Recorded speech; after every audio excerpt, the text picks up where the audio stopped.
Last week we started an awesome series on thankfulness, and I'm excited to jump into part 2 today with Pastor Jason. Let's check it out. Well, good morning, everybody, and welcome to Access Church Online. I'm so honored you take time to join us this weekend. If we haven't met, my name is Jason, and I'm one of the pastors here, and you are jumping in with us on part 2 of a series that I really believe is going to be transformative for us as we round out this unique, weird, challenging year. The series is called Thankful People, and if you missed last week, what we said that's so important is thankful people live with a different perspective. I don't know if you've ever met someone who can find the dark cloud in every silver lining, but there are some people who can always find the reasons to complain, the reasons to be frustrated. And I just think it's possible with less than 16% of this year left for us to look back at this year with a different perspective because we understand what it means to filter all of our thoughts and all of our emotions through the filter of gratitude. So today, I want to look at a different perspective on this, and I want to teach you that thankful people are joyful people. Some years ago, my wife and I moved houses, and when we moved, that meant a whole new area, new neighborhood, new YMCA, and my son Joey had just turned 9 at this time of our life, and he told me, "Dad, I want to go play basketball." So I called the YMCA, and they had a new league starting for 9 to 11-year-olds, and so Joey was amped about this, so he started working out and getting himself ready and getting himself in shape. And then we went on a family vacation where really all we did was eat. I don't know if you've ever gone on a cruise before, but we did a little family cruise and we ate the whole time. It's like you'd have breakfast and then breakfast, dessert, and lunch, dessert, and then, a pre-dinner dessert snack, and then dinner, and then dessert, and then a midnight dessert snack. That was how we kind of rolled on this vacation. And so we get back literally the week before tryouts, and Joey is just turning 9, and in the league, it's 9 to 11-year-olds. So he's the young rookie. He's the upstart. Nobody knows who he is, and in this league, you have to try out. So it is Friday night before the Saturday morning tryouts. And I'll never forget Saturday. First of all, we go to the tryout and Joey's nervous and I'm nervous and I'm his dad and I'm ultra competitive if you don't know this about me. And we go to tryout and here's what they would do for the tryout. They had all these kids. There's like 50 or 60 kids all line up and they gave them a basketball and they said, "Here's what we're going to do. We're going to ask you your name. We're going to ask you to dribble down the court and then we're going to ask you to take a jump shot." So they go through the kids and most of these kids were just, let's just be honest, they were trash. They were no good. And they get to Joey and I'm panicking on the inside. He's 9 years old. He's never really played in a league like this. And they say, "All right, young man, what's your name?" And he puffs up his chest and broadens his shoulders and he says, "I'm Joey Burns." I was like, my man, all right, I feel this.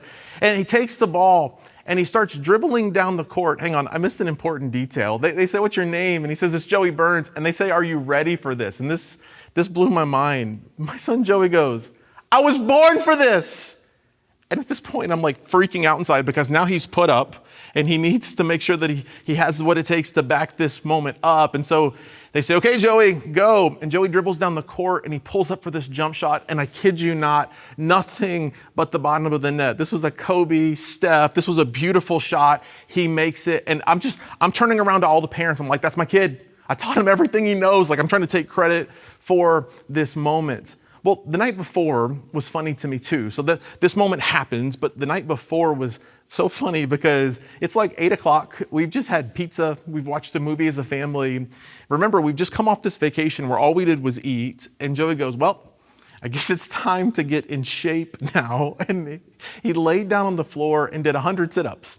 And then after he was done, he stood up and he lifted up his shirt and he looked down and he said, "Oh, still don't have abs." And I just remember thinking in this moment, that's funny because of course you're not going to have abs now. Now he does now, which actually kind of upsets me. He does and I don't. But in that season, he just did 100 sit-ups and looked down and he was hoping for instant gratification. He was hoping that what he did for just a moment would give him the ultimate of his desires. And I was thinking, I wonder how many of us, that's how we roll. I wonder how many of us, that's what we want in our relationship with God. We want to do the minimal and hope to get the most out of it. And I really think in doing this, sometimes we shortchange our relationship with God and we miss out on the beauty of experiencing all that He has for us. Now today, I told you the topic already, we're going to talk about the idea that thankful people are joyful people. And to do this, I want to tell you a story about someone who, if anyone would have a reason to not be joyful, it's this guy. You see, today we're going to look at the book of Philippians. In fact, if you have a Bible there with you, open it to the book of Philippians chapter 1. We'll get there in just a moment. Philippians chapter 1 is really the beginning of what is often called and referred to as the joy book, the joy letter. You see, it's so fascinating and ironic how this all came to be. Philippians is written by a guy named Paul to a church in the city of Philippi. Now, to give you some context, this book or this letter was written around the year 50 or 52 AD to a church that Paul had actually started himself some 10 to 15 years prior. So as I read this book, it's interesting to me because this church is about the same age as our church, and they've got challenges just like you and I seem to have. And he writes them this letter from the place of Rome. Now, here's why it's ironic. It's ironic because Paul always wanted to get to Rome. Paul always dreamed of preaching on the stage in Rome. Rome was the capital of the modern known world. And Paul always had a dream of being there. And Paul is there in the city of Rome, the city of his dreams, and he's writing a letter to his church, but here's the irony. He's not there on his platform.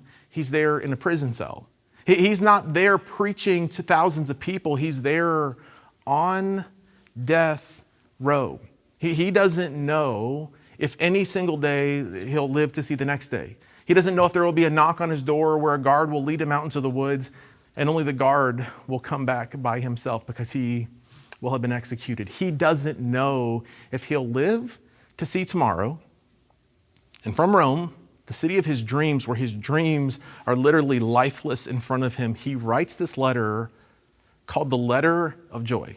Okay, now when you think about your problems for just a moment, doesn't it seem to pale in comparison a little bit?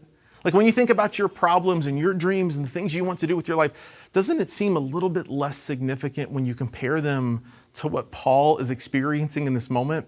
Paul writes in this letter, if you have a Bible, Philippians chapter 1, I want to look at this. Look how he starts this. Philippians 1 verse 3, he says, I thank my God every time I remember you. Now pause here for just a moment. Okay, if you were in prison on death row, and you were writing a letter to some friends, to some loved ones, or to your church, how would you start the letter? I don't think I would start with, I thank God every time I think of you. I would probably listen to me. Watch Oceans 11, 12, and 13 and come up with a plan to bust me up out of this place. That's how I would roll. I would say, do whatever it takes to get me out of here. But that's not how Paul rolls. Paul is chained to a Roman centurion in a jail cell, probably underground, freezing cold. I toured one when I was in Rome, and they said sometimes the water would actually run into these jail cells because they were so low and underground. And in the winter months, the water would be so freezing that the prisoners would bash their own heads in just to escape, just to do whatever it took to just to die. They'd rather die than to be here. Okay, Paul from that cell writes, and he starts with, I thank my God every time I remember you. He starts with a heart of gratitude. I thank God every time I remember you. Then he goes on to say this, in all my prayers for all of you, I always pray with joy. Now this word joy is a big deal in this book. You can find the word joy or a variation of the word joy 16 times in the 4 chapters. He says, in all my prayers for all of you, I always pray with joy because of your partnership in the gospel from the first day until now, being confident of this. This is what I know, he says, that he who began a good work in you will carry it to completion until the day of Christ Jesus. Paul writes, and it's like from this place where everyone would give him a free pass, where everyone would say, no, it's fine for you not to have a good attitude, and it's fine for you not to have a bad attitude about everything in your situation. But Paul has a great attitude, and he says, I thank God every time I think of you. Why? It's like he understood something that most of us struggle with, right? He understood something. There was something unique about Paul in the situation that we can learn from. And here's one of the observations I have. Paul understood that happiness is external. It's based on what's happening around you, but joy is different. Joy is internal. Happiness is external. It's based on the circumstances that are surrounding us. It's things you can't control. And for so many of us, we understand this. We want to be happy. In fact, I would say to you, God is your loving Heavenly Father. He wants the best for you and he wants you to be happy. But there's something so much better than happiness, and it's joy. Happiness is external. It's based on circumstances that you cannot control, but joy is internal. Joy cannot be taken away from you. Now here, if anyone would have a reason to proclaim this with boldness, it would be Paul. Look what he says in another letter to another church in the city of Corinth. He says this in 2 Corinthians chapter 4, therefore we do not lose heart. Like no matter what's happening around us, we do not lose heart. Though outwardly we are wasting away, though our external circumstances are beyond our control, yet inwardly we are being renewed day by day. It's like there's something different, and the reason that life is different is not because of my circumstances on the outside, but it's based on what's happening on the inside. Then he goes on to say this. He says, for our light and momentary troubles are achieving for us an eternal glory that far outweighs them all. Now pause here for just a moment. He uses two words that are just mind-blowing to me. When he talks about our troubles, he says they're light and momentary. And sometimes I read verses like this and I'm like, but you don't know me, and you don't know my circumstances, and you don't know the situation I'm in. You don't know the problems that I'm facing. How can you say that? What gives you the authority to call my problems light and momentary? Okay, can I hit pause here for a second? Let me give you like a little disclaimer on Paul's life.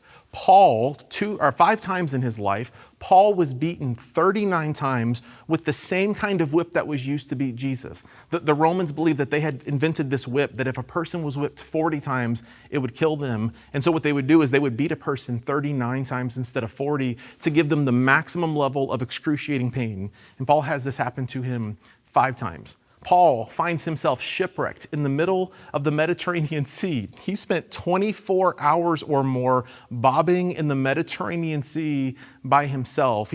At some point, he finally makes his way out, gets out, and you think, this is good, this is fine, these things are good. And he goes up to a fire to try to dry off and to warm himself up, and a snake jumps up out of it and bites him. Paul finds himself with what he calls a thorn in his flesh. And we don't know what that is. Could be blindness or another physical ailment or some sort of handicap that he carried with him through life. We don't know what it is. But beyond all this, at one point it says that Paul was stoned. And you're like, good, he got some relief. It's not this kind of stoned. It was stoned with rocks. Like he walked through everything imaginable. And that guy who writes from prison a book of joy calls our problems light and momentary. How can he say that? How can he say that? Well, he's going to give us the reason in just a moment. He goes on in the next verse to say this. Here's what we do. So we fix our eyes.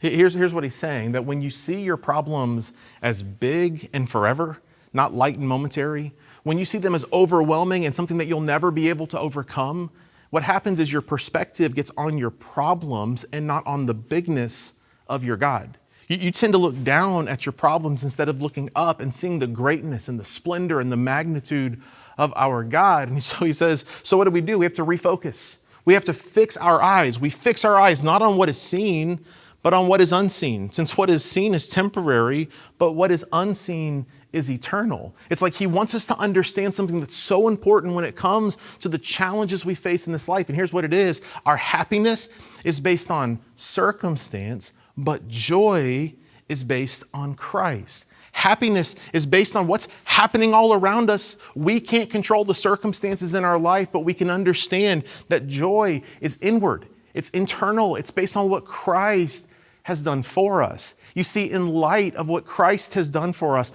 all of our challenges and all of our problems, they're light and momentary. They're here for a moment, and in the spectrum of eternity, they are gone in a moment. And yet, because of what Christ has done for us, you and I can be characterized as people of joy. But Paul even says it like this in Philippians 4, 3 chapters later. He says, I have learned to be content whatever the circumstances. So no matter what's happening around me, I can find contentment, I can find peace, and ultimately I can find joy. Why? Because happiness is based on my circumstances. Joy comes from what Christ has done for me. But one last thought on this. Happiness happens by chance, but joy happens by choice. And I need to understand this. This is such an important deal. Joy is a choice. You and I can make the decision to be people characterized and known for our joy. In a world that's increasingly dark, in a world that's increasingly heavy, in a world that's polarized and divided, how amazing would it be if you and I were people known as people characterized by the joy of the Lord? All the way back towards the very beginning of Scripture, God is speaking through this guy named Moses. Deuteronomy chapter 30, he says this day I call heaven and earth as witnesses against you, that I have set before you life and death, blessings and curses. Now here's your choice, he says. Now choose life. I just want to say to you that what's happening to you may be out of your control, but you can control your response, and you can choose where you fix and affix your focus and your attention. And I'm just trying to tell you what God has said this whole time: choose life and ultimately choose joy. Thankful people are joyful people. So what do? In light of our problems, in light of our circumstances, in light of what's happening all around us, what do? Let me offer you 3 quick thoughts and then we'll be done today. The first simple thought is this: we have to stop asking why. Now, I don't know how you roll, but when I walk through difficult challenges and difficult circumstances, I really want a FaceTime call with God. I want to get on the call and I want to ask him, like, what's wrong with you? Did you fall asleep at the wheel? Why would you allow this to happen? Why would you allow bad things to happen to such good people? Why would you allow her to get that diagnosis? Why would you allow them to die? Why?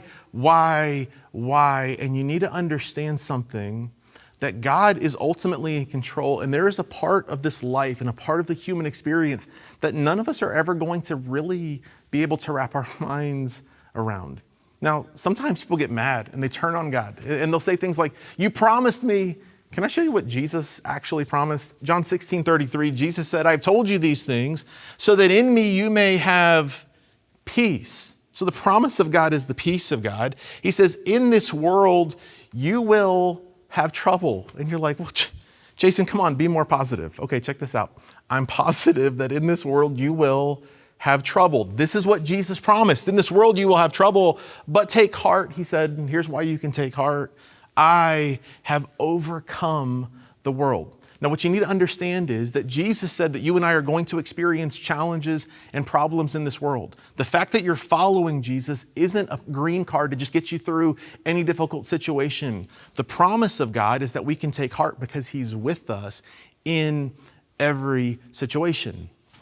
Okay, now flashback with me to Paul for just a moment. Paul, remember, he's in prison, facing impending death in the city where he dreamed to be, not living out the dream that he had for his life. Instead, he's living a nightmare. Back to Philippians chapter 1, here's what he says. Now, I want you to know, brothers and sisters, that what has happened to me has actually served to advance the gospel. You see, sometimes we don't understand what God is doing. Paul is in prison. It'd be easy for anyone, if anyone that had a complaint against God, it would be easy for Paul to be like, God, what are you doing? Why'd you throw me in jail? I'm like a big time preacher and lots of people are following Jesus because of me. And Paul gets God's perspective on his situation. Instead of asking why, he starts to see that God had a purpose in it the whole time. That him spending time in prison has actually served to advance the message of the gospel. So maybe we need to stop asking what, but we do need to stop asking why, and we need to start asking something else. And here's what it is. We need to start asking what? What, God, are you trying to do in my life and through my life in these challenges? What are you trying to do in my life and through my life as a result of the challenges that I'm facing? The next verse, Philippians chapter 1, verse 13. Paul says, as a result, it has become clear throughout the whole palace guard and to everyone else that I am in chains for Christ. There's a reason that I'm going through this. He goes on to say, because of my chains, most of the brothers and sisters have become confident in the Lord and dare all the more to proclaim the gospel without fear. He's like, this whole prison system is different because of what God has done in allowing me to be here. Okay, let me ask you a question. What do you think God is trying to do through the circumstances and the situation you're walking through? If we could get God's perspective, if we could fix our eyes on the things above, the things that God is doing, I think it would change things for us. You say, how can we be confident in this? Well, Paul, he writes this letter, it's the book of Romans, and he says this. He says, and we know. This phrase literally means we have full confidence in the fact that in all things, let's pause here and ask, what things? All things. The Greek word for this word all is a fascinating word. It literally means all. That's what it means. It means everything. In all things, God works for the good of those who love him and have been called according to his purpose. If you were to take this sentence and boil it down, what we understand is that God works for the good. That God is going to use your circumstances and the challenges that you're walking through, and he's going to flip the script and turn it into something that is beautiful, that serves to advance his mission in the world. So stop asking why. Start asking what. God, what are you trying to do through me in this situation? And the third thing that all of us can do, and this is a big deal, this will turn us into thankful people who are joyful people, is we need to refocus on what really matters. We need to focus on what really matters. So Paul is in prison and he's heard about this church in Philippi. He's heard about what's happening and he starts hearing these rumors that there's all these new pop-up churches that are starting around him. And he starts hearing rumors that some of them are just existing to try to get people to give money, and they're milking people for money, and it's a bad situation. Others are teaching heresy and false information about God. And he hears these things, and here is his response. Let's talk about what really matters. Philippians 1:15. He says, it is true that some people preach Christ out of envy and rivalry, so they're not doing it for the right reasons, but others out of goodwill. The latter do so out of love, knowing that I am put here for the defense of the gospel. He says the former preach Christ out of selfish ambition, not sincerely, supposing that they can stir up trouble for me while I am in chains. And I want you to see these next 5 words. But what does it matter? Like when you think about your problems, when you think about the challenges, when you think about the gossip or the noise that you're hearing in your life, maybe ask this question, what does it matter? Really, like what difference does it make in light of eternity? The important thing is that in every way, whether from false motives or true, Christ is preached. This is what ultimately matters. Then I want you to see this again, and he's going to use a variation of the word joy. Here's what he says. He says, and because of this, I rejoice. Rejoice means to have joy, and then to do it again. It's like, I rejoice, yes, and I will continue to rejoice. Like the word rejoice literally means to find joy and do it again. And often in Philippians, whenever it talks about the word rejoice, it says it twice, because this is an imperative of followers of Jesus, that we rejoice in the Lord and we rejoice again. It's such a beautiful thing. You see, what Paul understood is that at the end of his life, what really mattered wasn't all the noise that he was hearing from other things. It wasn't the situation he found himself in. Sure, he would rather be preaching on a stage than be chained to a guard in prison. But he understood that while he didn't have all the answers, he was serving the one who did. That while life didn't make perfect sense to him, he was serving the God who works for the good of those who love him and are called according to his purposes. So people say, well, how could he have this perspective? How could a person who's gone through everything Paul's gone through, who is literally facing death, row, and execution, have this perspective? And Paul understood, here's the reason, Philippians 1:21. He says, but for me, to live is Christ, and to die is gain. Here's essentially what he says. If I live, I'm going to spread Christ. I'm going to do his mission. If I die, it's my gain. I get to be with him. Essentially, we could boil it all down to this simple phrase. When you know Christ, you're in a win-win situation. That no matter what you're walking through, no matter what you carried into this message today, you need to understand that Paul's words are true. That these troubles, no matter how big and overwhelming they feel, they are light and momentary troubles in light of eternity. So maybe what we need to do is train our eyes. Stop focusing on why we're going through these things. Start asking God, what are you trying to do through me in this situation, whether it's something in me or something through me, and then refocus our eyes. Take your eyes off of your problems. When you focus on your problems, they get big and God seems small. But when you lift your eyes to him it reminds you of the sheer strength and magnitude of God.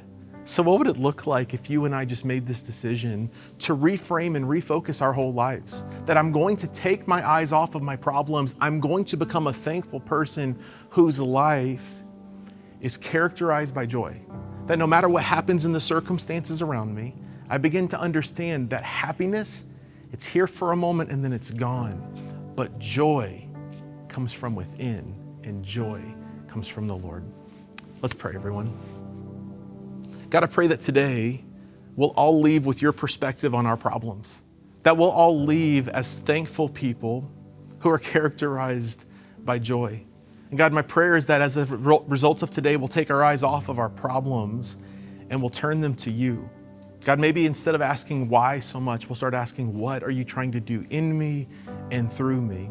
And may we see our problems as what they are. They're light and momentary. They're not life-defining, they're momentary. And even if it gets to the extreme, it's a win-win situation, because to live is Christ. If we live, we're gonna serve you. And if we die, we're with you. We win either way. So God, we love you so much. Thank you that we can be people known for our joy in an increasingly dark world. We thank you for that, God, in Jesus' name, amen. God bless you, everybody. Wow, thanks for that amazing message about thankfulness. It's great to remember that thankful people are joyful people. Hey, before you go, just a reminder to go to access.tv/info for more information about anything you've heard today. You can also give on our website at access.tv/give or by texting any amount to 84321. Thank you so much for joining us today. Have a great week, and we will see you all next Sunday.